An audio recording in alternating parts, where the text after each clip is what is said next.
देखिए, जिनके मुंह और हाथ दोनों काले हों उनको दूसरों के मुंह पर कालिक पोतने का अधिकार नहीं होता। राजस्थान में अशोक गहलोत साहब को फ़ोन टैपिंग पर टिप्पणी करने से पहले जो ऑन अफर्मेशन बयान न्यायालय में उनके ओएसडी ने फ़ोन टैपिंग को लेकर के दिए हैं, एक बार पहले उन बयानों को देख करके उसके बाद में ऐसी टिप्पणी करना चाहिए।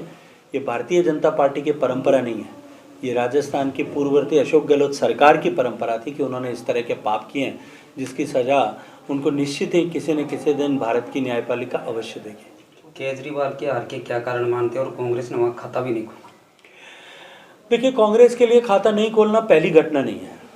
पिछले हुए सारे चुनाव में राजस्थान को छोड़ करके देख लीजिए, सब जगह उन्होंने 00 मार्क किया है। अब मुझे लगता है कि कांग्रेस के कार्यकर्ताओं की अपेक्षा भी और उनको भी इससे जाकर के, हमको तो नहीं होती, कांग्रेस के कार्यकर्ताओं को भी उसको लेकर के कोई शायद सनसनी उनके मस्तिष्क में नहीं होती कि हमारा 0 नंबर आया है। उनकी आदत बन गई है। केजरीवाल एक ईमानदार और स्वच्छ प्रशासन देने का लबादा ओढ़ करके दिल्ली की जनता के पास में गए थे और उस समय में गए थे जब 10 साल से कांग्रेस का शासन था। 2013-14 में एक ऑल्टरनेट के रूप में दिल्ली की जनता ने उनको आशीर्वाद दिया था।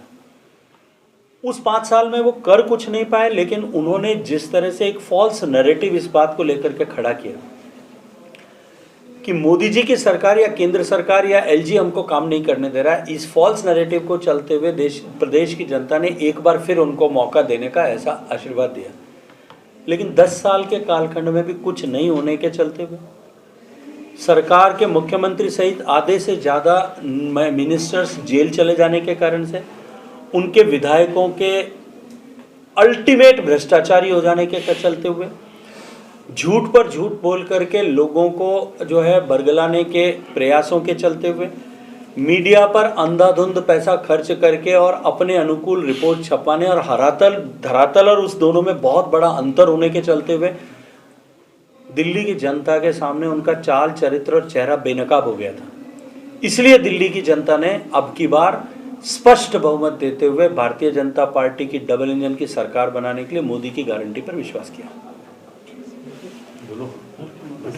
थैंक यू, धन्यवाद मित्रों का।